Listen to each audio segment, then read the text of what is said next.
Hello student, welcome to my YouTube channel. Today we will learn about class 8 chapter 11 visualizing solid shapes. आज हम इस video में बचा हुआ जो टॉपिक है उसको हम आज देखेंगे। इसके फर्स्ट पार्ट में हमारा सेकंड पार्ट है। इसके फर्स्ट पार्ट में हमने 3D शेप और 2D शेप के बारे में देखा था और उसके व्यूज के बारे में देखा था, फेस, एजेस और वर्टेक्सेस के बारे में देखा था और यूलर फार्मूला के बारे में हमने इसके फर्स्ट पार्ट में देख लिया है। अगर आपने नहीं देखा तो आप डिस्क्रिप्शन में जाके लिंक चेक कर सकते हैं। ये हमारा पार्ट 2 है। इसमें हम जो भी बचे हुए आपके टॉपिक्स है उनको हम आज इस वीडियो में देखेंगे। तो चलिए स्टार्ट करते हैं मैपिंग स्पेस अराउंड अस से। तो सबसे पहले हम जानते हैं मैपिंग यानी मैप क्या होता है। तो अगर हम बात करें मैप्स की तो मैप हमें क्या बताता है। आजकल सभी यूज करते हैं गूगल मैप। तो गूगल मैप से हम क्या करते हैं, अगर हमें एक प्लेस से दूसरे प्लेस जाना है तो हमें उसकी क्या है लोकेशन सेट कर देनी है, तो वो हमें क्या है रास्ता बताएगा कि हमें किस साइड जाना है। मैं बात करूं इंडिया के मैप की, है ना। सिमिलरली अगर मैं बात करूं इंडिया के मैप की तो आप सभी ने क्या है इंडिया का मैप तो देखा ही होगा। तो उसमें जितने स्टेट्स मेंशन होती हैं क्या उतने ही स्टेट एरिया एक्चुअल में है? नहीं। हर मैप का एक क्या है फिक्स्ड स्केल होता है। हर मैप का क्या है एक फिक्स्ड स्केल होता है। तो जैसे कि मतलब ये 1 किलोमीटर, तो वो क्या करता है, मान लो कोई स्केल उसको 1 सेंटीमीटर से डिनोट करता है, तो वो एरिया के उसके अकॉर्डिंग उसको क्या है बनाते हैं, है ना। उसके अकॉर्डिंग क्या है एरिया को वो बनाते हैं। तभी तो हमें ये पता चलता है कि कौन से स्टेट लार्जर है या कौन सा स्मॉलेस्ट है। ठीक है, इसी के जरिए हमको क्या पता चलता है कि कौन सा छोटा है और कौन सा बड़ा है। तो यही होता है मैपिंग स्पेस अराउंड अस, यानी अपने आसपास के जो भी, जैसे कि मान लो अपने आसपास जैसे स्कूल है तो आप क्या, अगर आप चाहो तो अपने घर से लेकर के क्या है आप अपने स्कूल तक का एक मैप आप बना सकते हो। तो यही होता है मैपिंग स्पेस अराउंड अस, यानी अपने आसपास के जो भी शेप्स हैं या मान लो दुकान से लेकर के अपने घर की दूरी, ये सब क्या है इसको आप मैपिंग कर सकते हो। ठीक है, अब हम चलते हैं नेक्स्ट टॉपिक पे। नेक्स्ट हम देखेंगे पॉलीहेड्रॉन के बारे में। तो पॉलीहेड्रॉन क्या होता है, चलिए डेफिनेशन से समझते हैं और यहाँ पे एग्जाम्पल भी मैंने लिया हुआ है। A solid shapes bounded by polygons is called a polyhedron. For example, cube, a cuboid. यानी सॉलिड शेप यानी 3D, है ना, जो 3 डायमेंशन में शेप होते हैं वो होते हैं solid shapes. Bounded by polygons is called a polyhedron, यानी कई पॉलीगन्स मिल करके जुड़ करके पॉलीहेड्रॉन बनाते हैं। फॉर एग्जाम्पल मैंने यहाँ पे लिया हुआ है क्यूब, ये हमारा पिरामिड है और ये हमारा क्या है, ये है क्यूबाइड है। तो देखिए क्यूबाइड की बात करें तो इसमें कितने सारे रेक्टेंगल हैं जो जुड़ करके क्या बनाए हैं, पॉलीहेड्रॉन बनाए हैं। जैसे कि यहाँ पे देखो ये रेक्टेंगल हो गया हमारा एक हुआ और ये रेक्टेंगल हो गया हमारा एक, इस साइड्स में एक रेक्टेंगल है, इस साइड एक रेक्टेंगल है।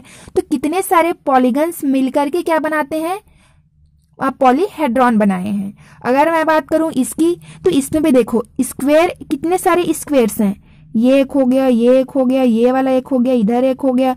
तो इसमें भी क्या है बहुत सारे पॉलीगन्स मिल करके, है ना, सॉलिड शेप्स बाउंडेड, है ना, ये क्या है मिल करके क्या बनाते हैं, पॉलीहेड्रॉन बनाते हैं। ठीक है बच्चों, आप लोग को समझ में आ गया पॉलीहेड्रॉन क्या होते हैं, बहुत सारे पॉलीगन्स मिल करके जुड़ करके क्या बनाते हैं, पॉलीहेड्रॉन बनाते हैं। अब हम चलते हैं नेक्स्ट टॉपिक, देखते हैं रेगुलर पॉलीहेड्रॉन के बारे में। तो इसको समझने के लिए सबसे पहले हम डेफिनेशन देखते हैं, उसके बाद हम एग्जाम्पल के जरिए भी इसको समझेंगे। तो पहले देखते हैं definition. A polyhedron is said to be a regular polyhedron if its faces are made up of regular polygons and the same number of faces met at each vertex. तो इसमें दो चीजें बोली गई हैं रेगुलर पॉलीहेड्रॉन में। First ये कि regular polygons and same number of faces meet at each vertex. तो रेगुलर पॉलीगन्स क्या होता है, चलिए देखते हैं और इसको एग्जाम्पल के जरिए हम समझते हैं। तो यहाँ पे रेगुलर पॉलीहेड्रॉन क्या होता है, ऑल साइड्स आर इक्वल, यानी ऐसा बहुभुज है ना, ऐसा बहुभुज कि जिसके सभी साइड्स क्या होंगे, इक्वल होंगे। सेकेंड, ये same number of faces meet at each vertex, यानी जिस भी वर्टेक्स की बात करेंगे यानी शीर्ष की बात करेंगे तो वहां पे नंबर ऑफ फेसेस क्या होंगे, सेम होंगे, यानी उस वर्टेक्स पे जितने भी फेस मिलेंगे, जितने भी वर्टेक्स हम लेंगे जो पॉलीगन्स है उसमें क्या है, सेम नंबर ऑफ फेसेस क्या, मतलब नंबर ऑफ फेसेस क्या होंगे, सेम होंगे, उनकी संख्याएं क्या होंगी, सेम होंगी। तो इसको हम एग्जाम्पल के जरिए और अच्छे से समझते हैं। जैसे कि बात करते हैं सबसे फर्स्ट में रेगुलर पॉलीगन्स की। तो यहाँ पे मैंने लिया है क्यूबाइड और क्यूब, ठीक है। तो अगर मैं क्यूबाइड की बात करूं तो ये क्या है, रेगुलर पॉलीगन नहीं है। क्यों नहीं है, इसको देखते हैं। रेगुलर पॉलीगन में कहा गया है ऑल साइड्स आर इक्वल, लेकिन इसमें क्या है, सभी साइड्स इक्वल नहीं होते। क्यों नहीं होते, क्योंकि क्यूबाइड जो है वो क्या है, रेक्टेंगल से मिलकर के बनता है, ठीक है। रेक्टेंगल से मिल करके बनता है, जिसमें क्या होती है, आमने सामने की भुजाएं क्या होती है, समान होती है। तो अगर ये भुजा समान है, ये भुजा समान है, लेकिन इन दोनों के जैसे ये भुजा नहीं है, ये दोनों भुजा अलग अलग मैप की रहेंगी। इसका मतलब जो हमारा क्यूबाइड है वो जो इसका फर्स्ट रूल है कि रेगुलर पॉलीगन्स होना चाहिए, तो ये क्या है, फॉलो नहीं करता। इसका मतलब यहीं से ये क्या हो गया, हमारा पॉलीहेड्रॉन, मतलब रेगुलर पॉलीहेड्रॉन, तो यह क्या है, हमारा नहीं होगा रेगुलर पॉलीहेड्रॉन, ठीक है। पॉलीहेड्रॉन तो है लेकिन रेगुलर पॉलीहेड्रॉन नहीं है। अब हम बात करते हैं क्यूब की। तो क्यूब एक रेगुलर पॉलीहेड्रॉन है। क्यों है, क्योंकि ये रेगुलर पॉलीहेड्रॉन में ये क्या बोलता है कि ऑल साइड्स आर इक्वल। तो इसमें क्या है, ये स्क्वायर से मिलकर के बना हुआ होता है। बहुत सारे स्क्वायर मिल करके क्या बनाते हैं, क्यूब का निर्माण करते हैं। तो जो स्क्वायर्स होते हैं उनके सभी साइड्स क्या होते हैं, इक्वल होते हैं। तो ये हमारा क्या है, रेगुलर पॉलीगन, ये तो फॉलो करता है। अब बात करते हैं same number of faces meet at each vertex. तो यहाँ पे क्या है, जैसे कि मैं इसकी बात करूं, ये जो हमारा वर्टेक्स है, ये जो कोर है, शीर्ष है, इसकी बात करूं तो यहाँ पे जो फेस हैं उनकी संख्या का रहेगी, सेम रहेगी। अगर मैं इस वर्टेक्स की बात करूं तो यहाँ पे भी जैसा यहाँ पे फेस की संख्या होगी, यहाँ पे भी होगी, ठीक है। जैसे कि यहाँ पे मैंने एक और एग्जांपल लिया हुआ है पिरामिड का। तो पिरामिड है, ये भी हमारा क्या है, एक पॉलीहेड्रॉन है। तो इसके हेल्प से हम इसको समझते हैं कि same number of faces meet at each vertex, यानी जो वर्टेक्स होते हैं वहां पे नंबर ऑफ जो फेसेस हैं वो सेम कैसे होते हैं। तो हम इस पिरामिड का एग्जांपल लेकर के आपको समझाते हैं ताकि आपको अच्छे से समझ में आए। जैसे कि यहाँ पे मैंने एक पिरामिड लिया हुआ है, ठीक है। ये जो आकृति बनी हुई है वो इस तरीके से बनी हुई है, ये हमारा एक क्या है, पिरामिड है, ठीक है। एक बार अच्छे से देख लीजिए, ये हमारा क्या है, एक पिरामिड है, ठीक है। तो ये जो है वो हमारा क्या है, वर्टेक्स होता है। तो जैसे कि मैं बात करूं इस वर्टेक्स की, इस वाले वर्टेक्स की मैं बात करूं तो इसमें नंबर ऑफ फेसेस कैसे होंगी, चलिए एक बार देखते हैं। ये वाला जो हमारा फेस है, ठीक है, यानी फेसेस किसको बोलते हैं, जो हमारे फ्लैट सरफेस होते हैं। तो ये 1 हो गया जो इसी पे जाके मिल रहा है। दूसरा हमारा ये वाला पार्ट्स हो गया, तीसरा हमारा ये वाला पार्ट्स हो गया। यानी इसमें नंबर ऑफ फेसेस कितनी हो गई, 3 हो गई, है ना, 3 हो गए। तो अभी तो हमने बात किया इस वर्टेक्स की, अब हम बात करते हैं दूसरे वर्टेक्स की। जैसे कि अगर मैं इस यहाँ पे जाऊं, इस वाले को हमने देख लिया, अब मैं बात करूं अगर इसकी, तो यहाँ पे भी नंबर ऑफ फेसेस कितनी होंगी, चलिए देखते हैं। यहाँ पे हो गया 1 and 2 and 3। यहाँ पे भी नंबर ऑफ फेसेस 3 ही हैं। इसके पहले जब हमने देखा था तो वहां पे भी 3 था, जैसे हमने इस वाले को देखा था तो इसमें भी 3 हुआ, इसमें भी 3 हुआ। अब बारी आती है इसकी, तो इसमें भी कितने होंगे, नंबर ऑफ फेसेस 3 ही होंगे, 1 2 and 3। अब समझ में आया कि same number of faces meet at each vertex, ठीक है। तो ये हो गया हमारा रेगुलर पॉलीहेड्रॉन कि उसमें रेगुलर पॉलीगन्स होने चाहिए, यानी ऑल साइड्स आर इक्वल। और दूसरी चीज सेम नंबर ऑफ फेसेस, यानी नंबर ऑफ फेसेस जो वर्टेक्स पे मिलते हैं उनकी संख्या क्या होनी चाहिए, समान होनी चाहिए।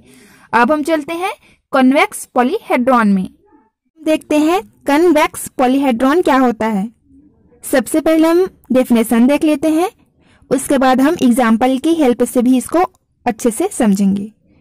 तो डेफिनेशन चलिए देखते हैं।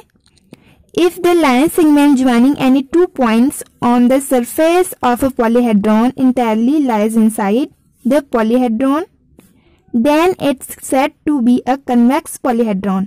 Otherwise, it is called to be concave polyhedron. इसमें यह बोला गया है कि कोई सा जो पॉलीहेड्रॉन है, कोई सा भी पॉलीहेड्रॉन होगा, उसके सरफेस पर जो फ्लैट सरफेस होता है वहां पर दो पॉइंट लेकर के अगर हम उसको लाइन सेगमेंट से ज्वाइन करते हैं तो जो हमारा लाइन सेगमेंट जो ड्रॉ होगा वो उस फ्लैट सरफेस के इनसाइड होगा। ठीक, क्या होगा? इनसाइड होगा, ना कि आउटसाइड। अगर इनसाइड ही होता है तो वो हमारा कहलाएगा कन्वेक्स पॉलीहेड्रॉन। अदरवाइज अगर वो इनसाइड ना होकर के आउटसाइड चला जाता है जो लाइन सेगमेंट है, तब वो हमारा कहलाएगा कनकेव पॉलीहेड्रॉन। ओके, तो चलिए इसको हम एग्जाम्पल से समझते हैं और अच्छे से। जैसे यहाँ पे मैंने दो पॉलीहेड्रॉन लिया हुआ है, इसमें से एक हमारा कन्वेक्स होगा और दूसरा हमारा कनकेव होगा। तो सबसे पहले हम इस स्ट्रक्चर की बात करते हैं। तो यहाँ पे देखिए हमारा जो प्लेन सरफेस है, यहाँ पे क्या बोला गया है कि line segment joining any two point on the surface of a polyhedron. ये हमारा पॉलीहेड्रॉन है और ये इसका प्लेन मतलब फ्लैट क्या है? सरफेस है। ये हमारा क्या है? सतह है। तो इस पर हम क्या करेंगे? कोई भी 2 पॉइंट्स लेंगे, कहीं पर भी ये जो हमारा है यहाँ इसमें कहीं पर भी हम क्या लेते हैं? 2 पॉइंट्स लेते हैं और उन दोनों पॉइंट्स को लाइन सेगमेंट से क्या करेंगे? ज्वाइन करेंगे। तो अगर वो हमारा इस सरफेस के अंदर ही हो रहता है तो वो हमारा क्या कहलाएगा? कन्वेक्स पॉलीहेड्रॉन कहलाएगा। तो जैसे कि यहाँ पे मैं कहीं पे भी आप ले सकते हो, जैसे मैंने यहाँ पे लिया, यहाँ पे एक पॉइंट ले लिया, यहाँ पे एक पॉइंट ले लिया। अगर मैं इसको लाइन सेगमेंट से ज्वाइन करूं, ठीक है, तो ये जो लाइन सेगमेंट जो हुआ है वो इस सरफेस के इनसाइड है कि नहीं, कि आउटसाइड है? इनसाइड है। जैसे कि मैं लेती हूँ यहाँ पर, जैसे यहाँ पे ले ली, यहाँ पे ले ली, इसको मैं ज्वाइन करूं तो ये भी क्या है? हमारा जो सरफेस है उसके इनसाइड है। तो इसका मतलब ये हमारा क्या है? कन्वेक्स पॉलीहेड्रॉन हो गया। ठीक, अब हम चलते हैं सेकेंड स्ट्रक्चर में। तो अगर जैसे कि मैं एक पॉइंट लूं यहाँ पर, एक पॉइंट लूं यहाँ पर, क्योंकि 2 पॉइंट बोला है और उसको लाइन सेगमेंट से क्या करना है? ज्वाइन करना है। तो अगर मैं इसको ज्वाइन करूं, देखिए अगर मैं इसको ज्वाइन करूं यहाँ पर, तो देखो इसका ये वाला जो पार्ट्स है, ये वाला जो पार्ट्स है, ये क्या है? आउटसाइड हो गया, है कि नहीं? इनसाइड तो हमारा इतना ही है। तो लेकिन ये क्या है? अगर मैं इसको ज्वाइन करती हूँ तो ये चला गया आउटसाइड में। ठीक है, अगर मैं बात करूं यहाँ पे मैं लेती हूँ और एक यहाँ पे, जैसे यहाँ पे ले लेती हूँ और एक यहाँ पे ले लेती हूँ, तो यहाँ पे मैं लाइन करूंगी तो क्या है? ये आउटसाइड चला गया। तो ये क्या है? सरफेस के इनसाइड ना हो करके इसका कुछ पार्ट्स क्या है? आउटसाइड चला गया। तो इसको हम क्या बोलेंगे? कनकेव पॉलीहेड्रॉन बोलेंगे। ओके, तो आप लोग को ये अच्छे से समझ में आया होगा। आप अपने आसपास बहुत सारे स्ट्रक्चर ले सकते हैं और इसको आसानी से समझ सकते हैं। अब हम चलते हैं नेक्स्ट पे। अब हम देखेंगे प्रिज्म और पिरामिड्स के बारे में, कि प्रिज्म क्या होता है और पिरामिड क्या होता है। सबसे पहले हम ये देखते हैं। तो प्रिज्म में क्या होता है? Top and base are congruence polygons. इसका जो टॉप होता है यानी ऊपरी वाला जो भाग होता है और जो बेस होता है, जो आधार होता है, वो क्या होते हैं? एक दूसरे के इक्वल होते हैं। यानी कॉन्ग्रुएंस पॉलीगन्स मीन्स क्या होता है? सर्वांग सम बहुभुज, जिसके सभी पार्ट्स क्या हो? सेम हो। सेकेंड प्रॉपर्टीज क्या है इसकी? साइड फेसेस आर पैरेललोग्राम्स, और इसके जो साइड फेसेस होंगे वो एक दूसरे के क्या होंगे? पैरेलल्स होंगे, यानी समांतर होंगे।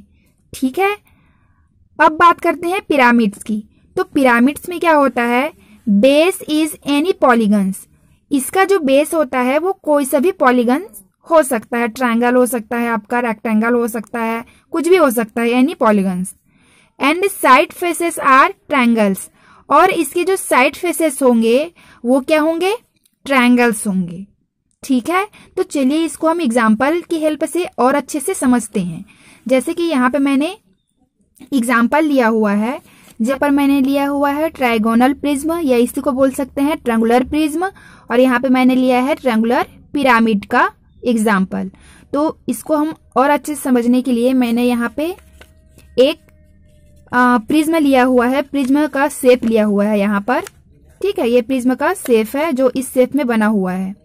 तो इसमें क्या बोला गया है, top and base are congruence polygons, यानी इसका जो टॉप पार्ट्स रहेगा यानी ऊपरी वाला भाग और जो इसका बेस रहेगा वो क्या होंगे, एक दूसरे के इक्वल होंगे, सेम होंगे। तो जैसे कि मैं बात करूं तो मान लो इसको ऐसा रखूं तो ये हमारा क्या होगा, टॉप पार्ट्स होगा और इसका जो निचला भाग होगा वो हमारा बेस होगा। तो ये देखो यहाँ पे क्या शेप बना हुआ है, ट्रायंगुलर शेप बना हुआ है। सिमिलरली जो बेस है हमारा, ये जो बेस है यहाँ पे भी क्या बना है, ट्रायंगुलर शेप बना हुआ है और इनके ऑल साइड्स क्या होंगे, एक दूसरे के इक्वल होंगे। तो ये वाला तो क्लियर हो गया। अब बारी आती है second, side faces are parallelogram, और इसके जो साइड फेसेस होंगे वो एक दूसरे के क्या होंगे, पैरालेल होंगे। तो पैरालेल मीन्स क्या होता है, समांतर होंगे, यानी ऐसा जिनको हम अगर आगे बढ़ाएं तो एक दूसरे को क्या है, मीट नहीं करती, एक दूसरे से नहीं मिलती। जैसे बात करूं इनके साइड फेसेस की, तो ये जो साइड फेसेस हैं, ये वाला साइड फेस और ये वाला साइड फेस, तो एक दूसरे के क्या है, समांतर हैं। जैसे कि अगर मैं इस किनारे की बात करूं और मैं इस किनारे की बात करूं तो देखो ये क्या है, एक दूसरे के समांतर हैं, ये दोनों इस तरीके से हैं, इस तरीके से हैं, और ये एक दूसरे को अगर हम आगे बढ़ाएंगे तो ये एक दूसरे को कभी भी नहीं क्या है, मीट नहीं करेंगे, यानी क्रॉस नहीं करेंगी। तो ये क्या हो गई, एक दूसरे के पैरेलल हो गई। तो ये हो गया आपका प्रिज्म का एग्जाम्पल। अब हम चलते हैं पिरामिड में। तो पिरामिड के एग्जाम्पल के लिए भी मैंने यहाँ पर एक शेप बनाया हुआ है, इस शेप का एक पिरामिड बनाया हुआ है यहाँ पर, इस शेप का। ठीक है, एक बार आप अच्छे से देख लीजिए। तो इसमें क्या बोला गया है कि बेस इज एनी पॉलीगन, है ना। तो अगर मैं बात करूं, जैसे कि इसको मैं इस तरीके से रखूं, इस तरीके से रखूं, तो ये जो निचला भाग है इसका जो बेस है वो कोई सा भी पॉलीगन हो सकता है, कोई सा भी आपका ट्रायंगल हो सकता है, रेक्टेंगल जो भी है। तो ये क्या है, एनी पॉलीगन है ना, कोई भी इसका कोई भी पॉलीगन हो सकता है। अब बात करते हैं दूसरे की, तो साइड फेसेस आर ट्रायंगल, इसके जो साइड फेसेस होंगे वो क्या होंगे, ट्रायंगल होंगे। तो जैसे कि अगर इसको बेस मानूं, जो निचला सिरा है उसको बेस मानूं, तो इसके साइड फेसेस कौन से होंगे, ये वाले होंगे और ये। तो ये दोनों क्या है, ट्रायंगुलर है कि नहीं है। देखो ये त्रिभुज के आकार में बना हुआ है ट्रायंगुलर, ये वाला शेप और इधर ये वाला शेप, यानी ये दोनों शेप क्या है, अगर मैं इसको बेस मानती हूं तो इसके जो दोनों शेप होंगे, ये वाला पार्ट हमारा और ये वाला पार्ट हमारा, जो साइड फेसेस, तो ये क्या होंगे, ट्रायंगुलर होंगे कि नहीं होंगे, है ना। एक ट्रायंगुलर बन रहा है यानी एक त्रिभुज बन रहा है, ट्रायंगल बन रहा है ना। तो इस तरीके से आपका हो गया प्रिज्म और पिरामिड में डिफरेंस। तो आई होप आप लोग को ये अच्छे से समझ में आया होगा। तो